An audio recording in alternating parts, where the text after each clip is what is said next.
بسم اللہ الرحمن الرحیم باب ایام الجاہلیہ، حدیث نمبر 38 31 کل پڑھ لی تھی۔ اس میں عاشورہ کا تذکرہ آیا تھا تو کافی تفصیل سے بات ہو گئی تھی، اور آج حدیث نمبر 38 32 اس کو لیتے ہیں۔ ہاں بھی کس کی باری ہے؟ پڑھو عبارت پڑھو۔ بسم اللہ الرحمن الرحیم۔ تو یہ حدیث پڑھی ہے اس نے، اس کا ترجمہ کانوا یرون ان العمرۃ فی اشہر الحج من الفجور فی الارض۔ صحابہ یہ سمجھتے تھے، صحابہ نے کون ہے؟ کانوں کا فعل، ہاں پہلے یہ لوگ یہ سمجھتے تھے کہ عمرہ اشہر حج میں زمین کا ایک بڑا گناہ ہے۔ وہ یہ سمجھتے تھے، غلط سمجھتے تھے کہ اشہر حج میں عمرہ کرنا ایک بڑا گناہ ہے زمین کا، یعنی اس دنیا میں ایک بڑا گناہ ہے۔ وَكَانُوا يُسَمُّونَ الْمُحَرَّمَ سَفَرًا، وہ محرم کا نام سفر رکھ دیتے تھے۔ یہ آپ جانتے ہیں جو انہوں نے بدلا ہوا تھا، نسیہ جو تھا انہوں نے نا مؤخر کیا ہوا تھا مہینوں کو، محرم کا نام سفر رکھ دیتے تھے، یعنی سفر اپنے وقت سے ایک مہینہ پہلے شروع ہو جاتا تھا۔ محرم سال محرم سے شروع ہوتا ہے نا، اسی محرم کو وہ کہتے تھے یہ سفر کا مہینہ۔ تو اگلا مہینہ جب آتا تھا نا ربیع الاول کا، تو وہ کون سا ہوتا تھا؟ محرم کا نام وہ سفر رکھ دیتے تھے، محرم کا نام تو ہو گیا سفر، اور اگلا آئے گا نا تو پھر نہیں، وہ میرا ربیع الاول ہو جاتا تھا، میرا خیال یہ ہے۔ ورنہ کم از کم اتنا مسئلہ تو ضرور ہے کہ محرم کا نام سفر رکھ دیتے تھے، یعنی سفر اپنے وقت سے ایک مہینہ پہلے شروع ہو جاتا تھا، سفر کا مہینہ ہوتا نہیں تھا اور وہ سفر ہوتا تھا۔ تو آگے وَيَقُولُونَ، اور وہ یہ کہتے تھے اِذَا بَرَدْ دبر لکھا ہوا ہے، یہ برا ہونا چاہیے۔ اب دیکھیں برا یبری سے بھی آتا ہے، تو یہ بری'a یبرا ہوتا ہے، یعنی زخم کا ٹھیک ہونا۔ اذا بری'a دبر، چلو باریہ تو آتا ہی ہے، لیکن برا بھی دیکھنا چاہو تو دیکھ لینا، مجھے خیال نہیں ہے، ورنہ میں اس کو دیکھ لیتا۔ مطالعے کے دوران مجھے ذہن میں آیا کہ یہ باری'a دبر ہے۔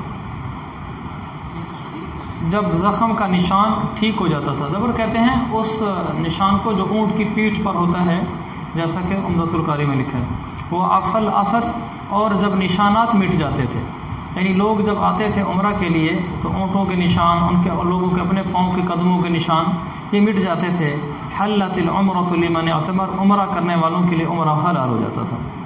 تو وہ کہتے تھے کہ جب اونٹ آئے حج کرنے کے لیے، عمرہ کرنے کے لیے لوگ تھے نا، تو اونٹ کے اوپر مسلسل پالان رکھنے کی وجہ سے تو زخم کے نشان بن جاتے ہیں، اور پھر وہ راستے کچے تھے تو پاؤں کے نشانات بھی ہوتے تھے۔ تو انہوں نے یہ جملہ ایک مشہور کر رکھا تھا کہ جب زخم کا نشان ٹھیک ہو جائے اور پاؤں کے نشانات مٹ جائیں تو پھر عمرہ کرنا حلال ہو جاتا ہے۔